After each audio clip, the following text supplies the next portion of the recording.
Oh, hi! Welcome back. I'm Adventure Nomad Dad, here on the adventure of motorcycles, and today I'm sitting down with and as a member of the Drifters Riding Club.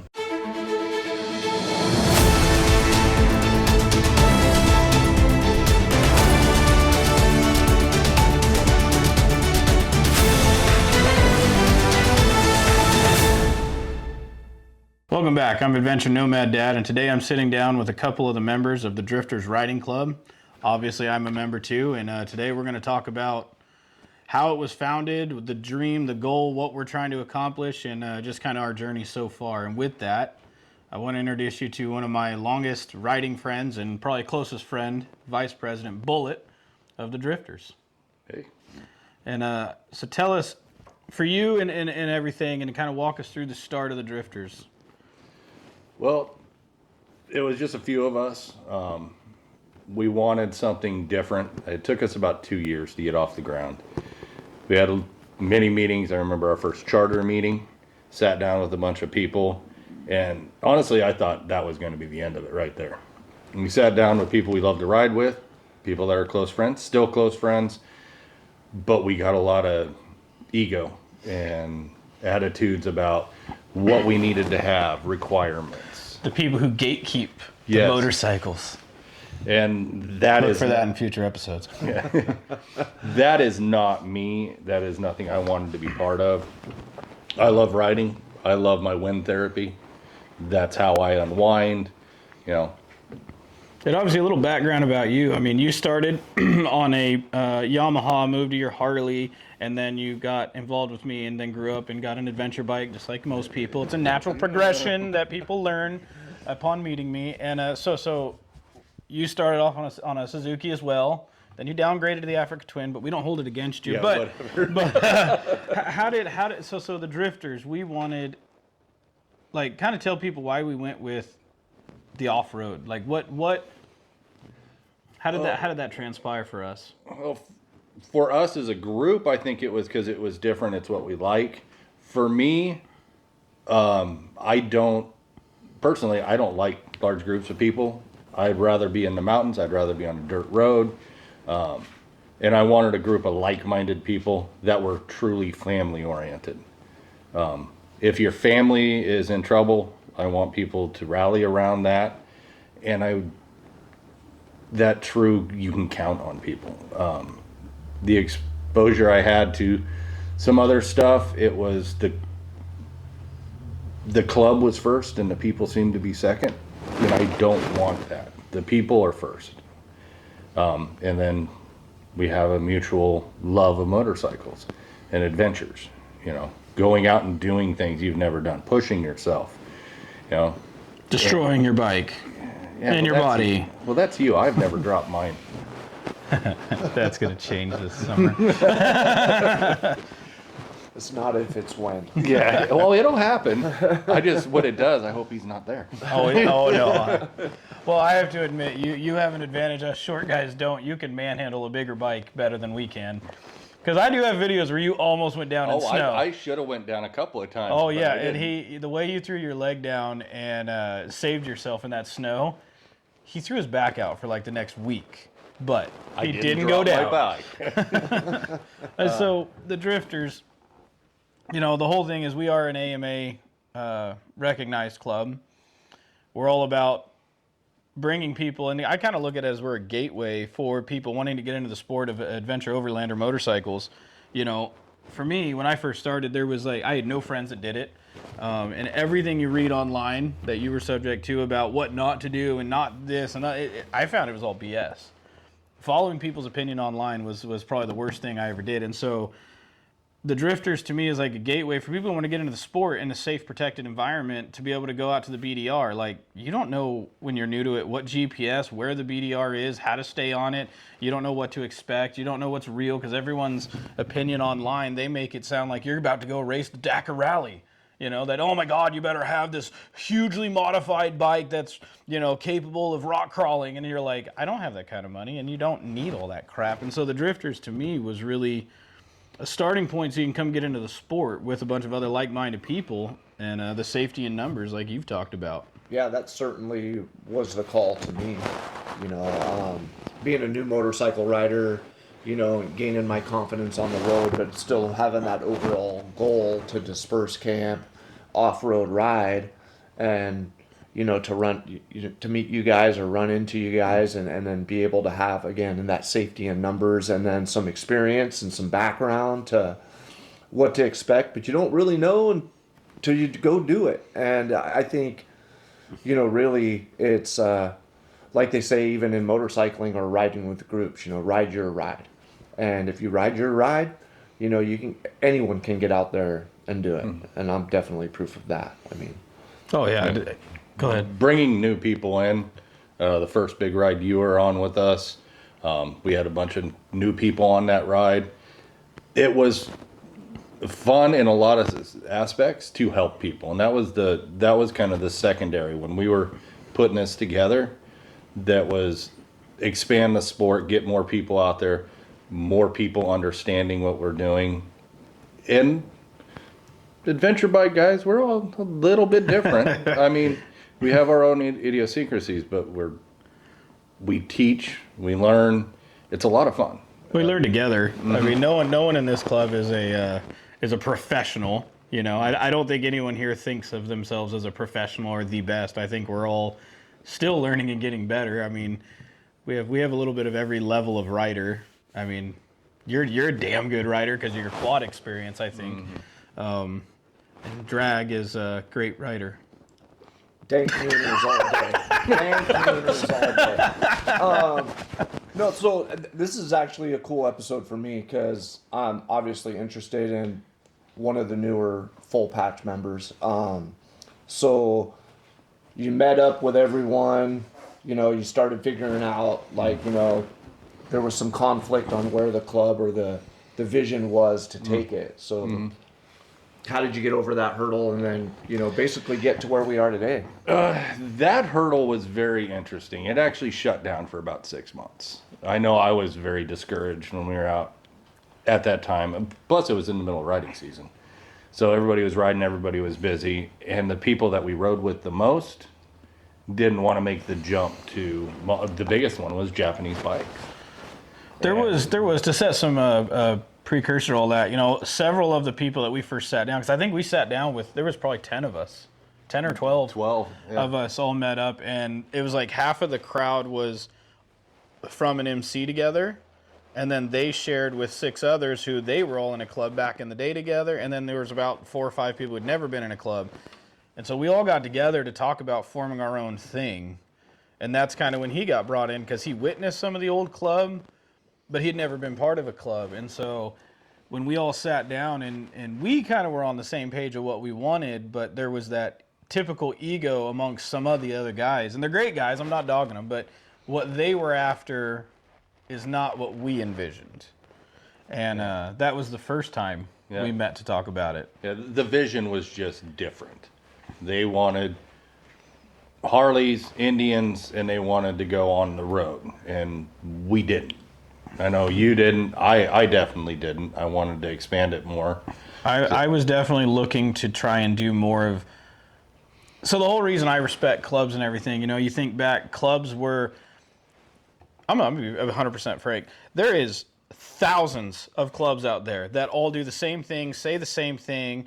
They say what they're about, and all of them put on their vests, and they go out and they ride their cruisers around town. You know, some of these clubs are legit, and they're really cool guys, and some of them are the Jax Teller wannabes. Either way, if you want to ride with Harleys and cruisers and have that image and that style, that's not what I was trying to do. I wanted something completely different and unique. There was no adventure motorcycle club out there. And as to the best of my knowledge, other than the one in Brazil that I follow, we're the only one. And we didn't want to go MC. We wanted to keep it a riding club. And of course, the AMA was a big thing to us too, and being co-ed and everything. But that was my vision, is to do something totally different, not to be like everyone else. Because that's the whole reason you start a club, is to be different. Have your own thing. That was, for me, what I was pushing. Yeah, and the different riding styles. For me, if you're on 2 wheels, minus a Grom. Wow, I don't know. That might be another episode. You got the Himalayan. Himalayan. We actually have a rule in our club that if you ride, what is it? It's like a $5 charge if you ride a Himalayan on our rides or something like that. Just because of that. We wish you would, so our pot would grow. Yeah. But it was everybody's out there. If you're out there on two wheels, you're out there running. There's a kinship there. Whether you're on a Hayabusa or you're on a 500 Rebel, you're out there, you're riding. Absolutely. There's no reason to look down on somebody. It's the same. Honestly, it's every day. Unless you're on a Himalayan. Yeah. But it's like a Ford or a Chevy. Ford is cares? obviously better, yeah. Yeah. I mean, that goes without saying. But I mean, who cares? If you're out there, you're enjoying it, and honestly, you're having fun. And so the biggest thing for you in Drifters was the like-minded people camaraderie style, regardless of whatever. Yeah. You know, And what about you? What was your call? Like, why?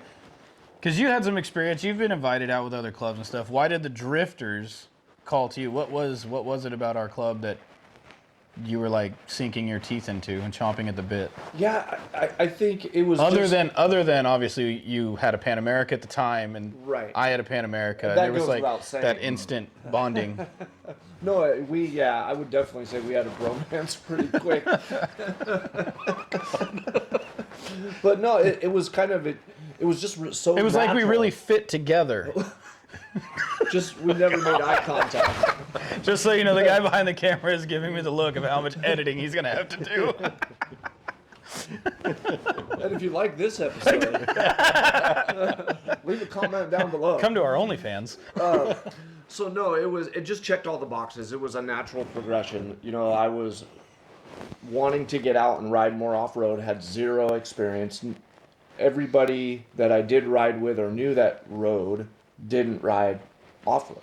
So when we met, you know, and you told me kind of about the rides you had planned and come out and check us out, and it was there. Everybody here was, you know, kind of weird like me a little bit and had shared the same passion for motorcycling. We're down to earth dudes, like you mentioned before. I mean, as soon as I walked in, there was no egos. You know, everybody was super welcoming. You know, I brought my wife out, you know, and it was that family. You know, everybody was just kind of just normal, average, everyday people that, like you said, shared the love of motorcycling, the common bond of off-roading, like being outdoors, trails, camping, you know, so it was just kind of just really natural, you know, for me. And that was super cool because I'll say when I did get invited out to go to other rides or maybe other clubs, I did feel like, you know, the odd man out. One of these kids is doing his own thing. And it's like I didn't have a lot of shared interests or with those clubs. They were all super good dudes and still are. I still talk to a lot of them. They're great guys. It's just what they're doing is not what I wanted out of motorcycling. You know, and Well, I think that's an important part of clubs is like for every rider, for the guys and gals at home who think, I'd never be part of a club and X that. I think there's a club for everybody. You just have to find the right one, right? Like, I mean, there's clubs for every kind of cause. And I think we saw an opportunity. There was no adventure bike category, and adventure bikes being the #1 fastest growing motorcycle scene in the world for like the last 6-7 years, maybe even decade. We filled that hole, I feel like. At least we're definitely trying to. well, there was nobody to join. If we wanted to do what we're doing, we Yeah. had to create it. Yeah. And I'm good with that, and we've done it our way. And I think that's been really good. We've grown pretty good. I mean, we are the initial Drifters vision started almost 3-4 years ago. 4 years ago. Almost 4 years ago, and the original 5 that sat down and designed everything and came up with it, you know, there was some speed bumps, and then it took off again once we dialed some stuff in, and but we started with 3 out of the original 5, Yep. and then we had a new set of 5 And then nothing bad happened. Just one moved away. Well, both of them actually moved away, like to the other half of the country. And so we kind of had to get some new people. And from there, we've grown almost twice as large. I mean, nothing to hide. We have, what, 10 members? Yeah. 10 members. In a year, and that's pretty good. Yeah, and it's not about the growth. It's about No. finding the right people. No, but it just shows that there is a calling for this. I mean, that there is a lot of people that are interested in something like this. I mean, there's a lot of people getting into this sport, and there's a lot of reservations to get into the sport. And so I feel like we have that niche. Yeah, well, this sport has a little more depth to it. You know, if I wanted to go out there and to the Hogs or whatever and be an AMA with them, and I buy a Harley or I buy an Indian, and I go out and I'm riding and doing everything I want with the RC or whatever club I'm with. Us, you buy the bike and then you spend 50% more on outfitting the bike. There's definitely no shortage of outfitting in this sport. And then you drop it. So there is a definite commitment to keep yourself safe and people around you, and that's a different kind of commitment. It's not just this. If you want to do it right, and it's kind of fun. I mean, you customize it to what you want, and it's not the same thing everybody else has. You do it yourself. Hell, you had a plastic box for a trunk for Oh, years. yeah, the ammo can? Yeah, the I ammo used a can plastic for- ammo can. That thing, dude, that's lasted more than any of my expensive saddlebags. Yeah, it's so that's part of this. I had to make my own skid plate on my first gen V-Strom because I didn't make Yep. them. Yeah, I literally had to make my own skid plate because I didn't make them for that bike. Yeah. So that's part of this culture, though. That's part of the things we do. It's not just buying stuff off the shelf. It's you are doing it, and there is fun in that. That's part of it. Getting together, having the conversations, getting new ideas from other people. I kind of look at it like the old when choppers started being designed. Was that 50s and 50s and 60s, 70s? When people started modifying choppers, I think the adventure culture, even though no one else from the chopper or Harley scene or culture will agree with it, I feel like the adventure bikes are that new scene because adventure bike riders are always designing, building, chopping, cutting, redoing, and designing their own stuff for our bikes. Whereas the other cultures, they're buying off a shelf and they all look the same. I mean, how many black street glides are there? There's a few. Ouch. Well, no, I think it's a cool time in adventure motorcycles too because the manufacturers are taking notice too, right? Which is great for the consumer. Yeah. So like you have all these great new middleweight bikes coming out, the tech's getting better, the suspension's getting better. KTM's doing great. Well, yeah, we don't want to talk about that. Oh. But like, what is that? Ibex 450 or whatever, that Oh. new CF Moto. I hear they have an 800 too. So I mean, it's pretty cool, exciting, kind of exciting times. Well, and it bridges. So there's a lot of the street bike guys that are getting older now. I mean, I'm getting older too. I'm sitting right here. Yeah, dude. and you maybe you don't want the cruiser. You still want some of that throttle response. You still want some of that speed and cornering. So you have the bagger for cruising with the old lady, but you still want to have that fun. But you can't lean over a tank all day long anymore because we get older. So now you have the adventure bikes, and it's a nice cross. The hooligan mentality. Yes. The sport bike for old men. Yeah, and it's the truth. They're usually detuned a little bit because you want a little more torque for off-road, but they still perform. They're still fun. They're still fast. Hell, the 650 Wii coming back from Spokane, we may or may not have blown by some people like we were on sport bikes. Allegedly. Allegedly. So you were talking about outfitting your bike after you Yeah. get it and everything, and it's funny you mentioned that because that's how I met. You know, Facebook Marketplace ad trying to outfit my bike, and you know that's how That's just disturbing. So if somebody's interested in coming out and riding with us, how do they find us? Facebook Marketplace. It's funny you bring it up. I was literally going to shift the conversation that way too. You know, we are. Well, we got a Facebook, we got a web page, we got a YouTube channel that can direct you to almost everything. We have great stalkers. You can stalk us. But here soon, we're going to be hanging flyers around, trying to entice more adventure riders to come out with us. And that's the big thing for anyone watching, if you're in the area and you want to join up on a ride, you don't have to join the club, and I think that's an important thing too. And it's co-ed. Everything we do is open book. Join us for any ride out there. But what are some of the rides we got planned this year? What do we got Well, we got the May opener.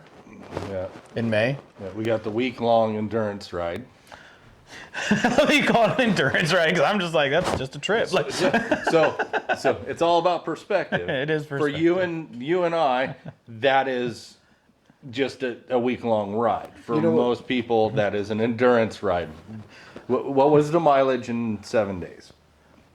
I don't remember. You planned the trip. You think I remember these things? I don't know. 3,000 miles in Yeah. 7 days? Yeah. Should be 5 days, but Okay. we're doing the BDR, I right? was just gonna say the first two rides we mentioned are road rides, and Exactly. Yeah, I was like, we're doing the BDR too, folks. Like, Yeah. we actually are doing a different take on it this year. We're going to do the BDR. Last year, and in the years past, a lot of times we've tried to just run through it. And this year we actually broke it up. So a Saturday, Sunday, section 1. Saturday, Sunday, section 2. And so we broke it up to actually take longer. And mainly because our film crew yelled at us because he didn't get enough footage because we were going too fast for him. Well, I think that's going to be a great pace. Like, I'm excited for that just because my first time on the BDR, I wish we had more time to maybe spend in some more sections. So, See, I'm all about just throwing you to the wolves, man. Like, let's go on the BDR. It's going to be Yeah, fun. actually, Die! how long did it take for your knuckles to no longer be white after that run?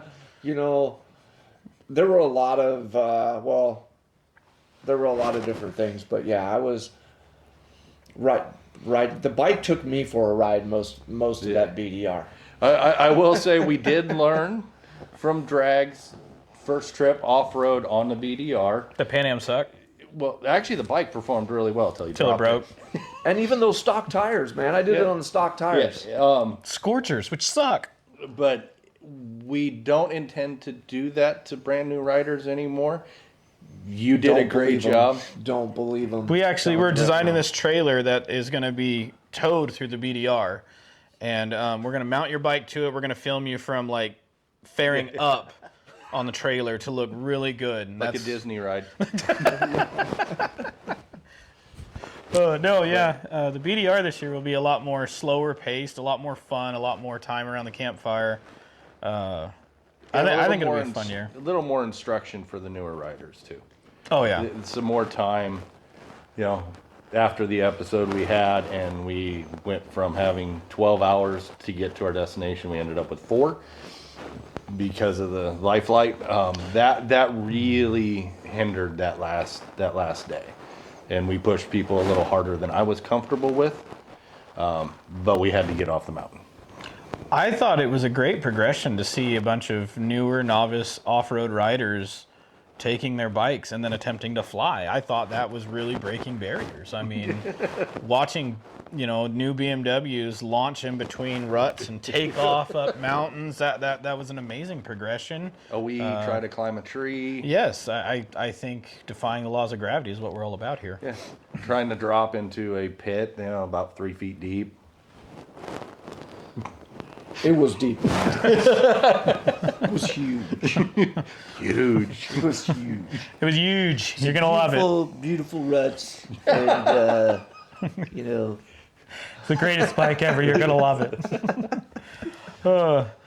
Well, yeah, so, I mean, that's the Drifters in a nutshell. I think it's a pretty laid-back riding club. And, yeah, so we invite anyone to come out, check us out. Again, you can find us on Facebook. You can find us on the internet as well, just Drifters Riding Club. Check out our website. We have our calendar, our events, and everything on there. And if you enjoyed this video, be sure to like and subscribe and share it so you can save everyone else the horror. Drop a comment. So these two are haters. So we got a Himalaya hater here, and we got a Grom hater here. So why don't you just drop a comment down if you have the one bike that is not allowed. To be fair, But we're an all-inclusive. I don't did not hate, say not allowed. I don't hate Himalayans. I I hate when people say the Himalayan is an adventure bike. Now, I'm not, that's a whole other path. It's the same as a KLR. That's a different category of The bike. Himalaya 650. If don't I know. hate any culture of motorcycles, it's going to be the Harley culture. Wow, And I shots own- fired. Yeah. And I'm sure they will put this in the screen of all the Harleys I've owned in the last X amount of years, and I still do. It's not the bike I hate, it's the culture, which is a whole other conversation as well. And for me, the Grom is I'm a trick rider because I can pop a wheelie on a Grom, and I'm in a group of 30 of them. Well, that's why I want to get a Grom, because I do want to learn how to wheelie. Then go do what we had to do and buy an R6, smash the tank, and go drop it Yeah. like the rest of us. Break your leg. How dare you want to be efficient and smart? Be a man. Earn die it. to be, Exactly. Don't check the weather. Go outside and deal with it. Be a man.